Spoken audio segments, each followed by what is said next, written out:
Hello friends, welcome back to my YouTube channel science India tech के इस episode में मैं आपका स्वागत करना चाहता हूं। जैसा कि मैंने पहले वीडियो में बताया था कि ब्रह्मोस 1 के बारे में बताया था। देखिए, ब्रह्मोस 2 मिसाइल जो है ये ब्रह्मोस 1 से कितनी खतरनाक है और इसकी रेंज कितनी है और इसमें इंजन कौन सा यूज़ किया जाता है।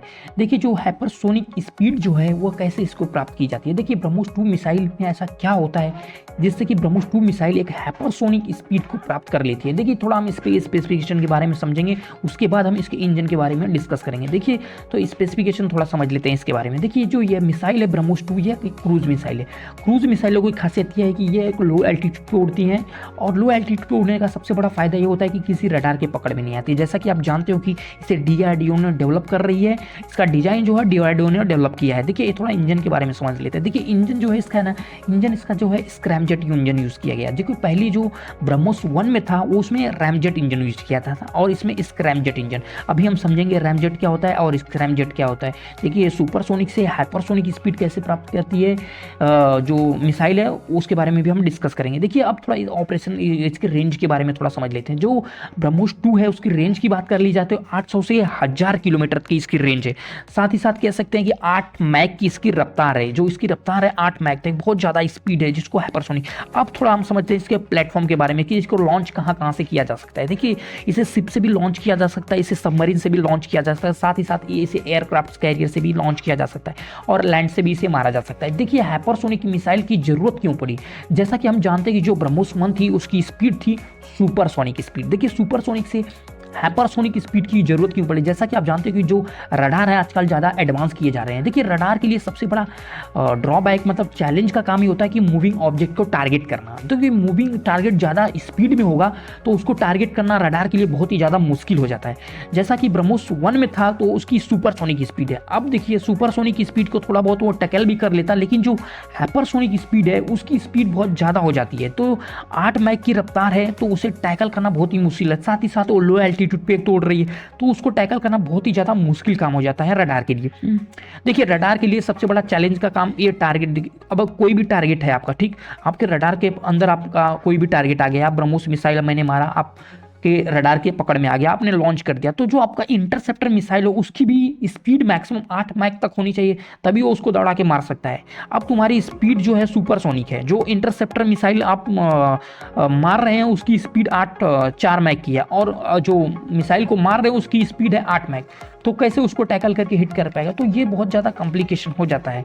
अब थोड़ा हम समझ लेते हैं जो टर्बोजेट इंजन क्या होता है और रैमजेट इंजन क्या होता है और स्क्रैमजेट इंजन क्या होता है। देखिए, पहले हम टर्बोजेट इंजन के बारे में समझेंगे। देखिए, टर्बोजेट इंजन की खासियत क्या है। देखिए, टर्बोजेट इंजन में कुछ नहीं होता। देखिए, टरबाइन होता है, आगे कंप्रेसर होता है। जैसा कि आप डायग्राम में देख सकते हैं, आगे का कंप्रेसर है। कंप्रेस क्या करेगा, बाहर से हवा सक करेगा और कंप्रेस करके फिर वहाँ से क्या करेगा कि बहुत ज़्यादा कंप्रेस करके उसमें क्या एयर फ्यूल मिक्स करके उसके बाद स्पार्क प्लग के जरिए उसको जलाया जाता है। जब वो पास होती है तो वहाँ पे क्या होता है कि टरबाइन रोटेट करता है। टरबाइन रोटेट करता है तो उससे क्या होता है कि ये जो टरबाइन होता है ये कनेक्ट होता है कंप्रेसर से। तो कंप्रेसर जितना तेज करेगा टरबाइन भी उतना ज़्यादा रोटेट करेगा। तो इनका ये कनेक्शन है कि ऐसा कनेक्शन इनको जोड़ा गया है एक ही शाफ्ट में कि जब टरबाइन चलेगा तो कंप्रेसर चलेगा।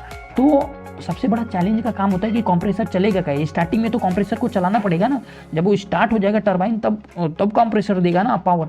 तो जब स्टार्टिंग में जब होता है टर्बोजेट इंजन, जैसा कि आप फाइटर जेट में नहीं बोल सकते हैं, जो कॉमर्शियल फ्लाइट होती है, जो हेलीकॉप्टर होता है, तो उनको स्टार्ट करने में स्टार्टिंग में तो उसको चलाना पड़ेगा ना कंप्रेसर को। तो स्टार्टिंग में क्या करना पड़ता है, वहाँ पे एक यूनिट लगा रहता है इनको स्टार्टिंग में टॉर्क। जैसा आप देखिए, आपका जो मिसाइल में बूस्टर लगाया जाता है स्पीड का ताकि आपका रैमजेट इंजन स्टार्ट हो जाए, वैसे टर्बोजेट इंजन को भी स्टार्टिंग में ज़रूरत पड़ती है कंप्रेसर को चलाने की। जब तक कंप्रेसर चलेगा नहीं तब तक आगे का प्रोसेस होगा नहीं। तो जो स्टार्टिंग में जो चाहिए इनको ना, जो उसके पीछे तो आप देखोगे तो फाइटर जो आपका कॉमर्शियल फ्लाइट होती है उनके पीछे एक यूनिट लगा रहता है जिसे बोलते हैं APU यूनिट। इसका नाम है ऑक्सिलरी पावर यूनिट। ये मतलब ये पावर यूनिट एक तरह से कह सकते हैं कि नहीं, इसको स्टार्टिंग में कंप्रेसर को चलाने के लिए स्पीड देता है मतलब। तो ये ऑक्सिलरी पावर यूनिट के थ्रू इसको मतलब ऑपरेट किया जाता है जो टर्बोजेट इंजन। अब थोड़ा समझते हैं रैमजेट इंजन के बारे में। देखिए, रैमजेट इंजन में कुछ नहीं होता। देखिए, इसमें कंप्रेसर है, टरबाइन है, इसमें ऐसा कुछ नहीं होता। इसमें क्या होता है कि इसका एरिया ऐसा बनाया जाता है ताकि मैक्सिमम हवा जो है बाहर से हवा खींच सके। तो एरिया ऐसा बनाया जाता ताकि, और नैरो एरिया किया जाता ताकि उसमें एरिया को कम करके उसे प्रेशर को बढ़ाया जा सके, मतलब प्रेशराइज कर सके। उसके बाद प्रेशराइज करने के बाद यहाँ पे हम लोग क्या करते हैं, एक नोजल स्प्रे होती है जिसके कारण मतलब स्प्रे कर लिया जाता है। एक तो आपका प्रेशर बहुत ज़्यादा है, उसके अंदर आपने जो फ्यूल है उसको मिक्स किया, उसके बाद उसको स्पार्क प्लग के थ्रू जलाया जाता है।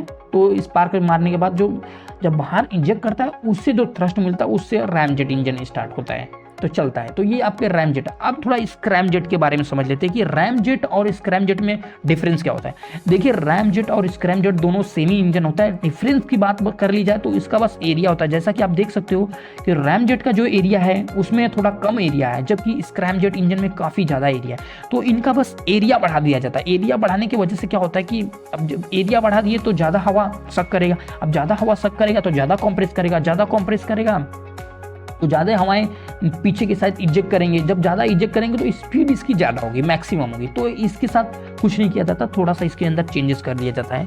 तो चेंजेस क्या किया जाता है, इनका एरिया थोड़ा बढ़ा दिया जाता है। जैसा कि आप देख सकते हो इसका सला सिलेंड्रिकल है और ये थोड़ा आगे का एरिया काफ़ी बड़ा हो गया है, तो ये ज़्यादा कॉम्प्रेस हो जाता है इसके अंदर। अब थोड़ा समझते हैं जो ब्रह्मोस 2 है। देखिए ब्रह्मोस 1 में और ब्रह्मोस 2 में, देखिए आप डायग्राम में थोड़ा देखिए, जो ब्रह्मोस 1 का डिजाइन था उसमें आगे का जो नोक एरिया था ना, वो एरिया काफ़ी छोटा था, तो कम हवाएं को सक करता था और स्पीड उसकी कम रहती थी, सुपरसोनिक स्पीड। अब जब हाइपरसोनिक स्पीड हो गई तो जो आप देख रहे हो, आप ये वाला एरिया जो जैसा कि आप ब्रह्मोस 2 का देख रहे हो वो एरिया का काफ़ी बड़ा है। जो नीचे का एरिया जैसा कि आप डायग्राम में देख सकते हो वो काफ़ी बड़ा है। तो जब बड़ा एरिया है तो ज़्यादा हवा सक करेगा, ज़्यादा हवा सक करेगा तो ज़्यादा इजेक्ट करेगा, तो ज़्यादा स्पीड प्राप्त करेगा। तो स्क्रैमजेट इंजन इसीलिए इसका ज़्यादा हो जाता है स्पीड, तो इसका 5 मैक से ज़्यादा स्पीड हो जाती है। जबकि वहीं रैमजेट की बात कर ली जाए तो इसकी 2 मैक तक स्पीड होती है रैमजेट इंजन की।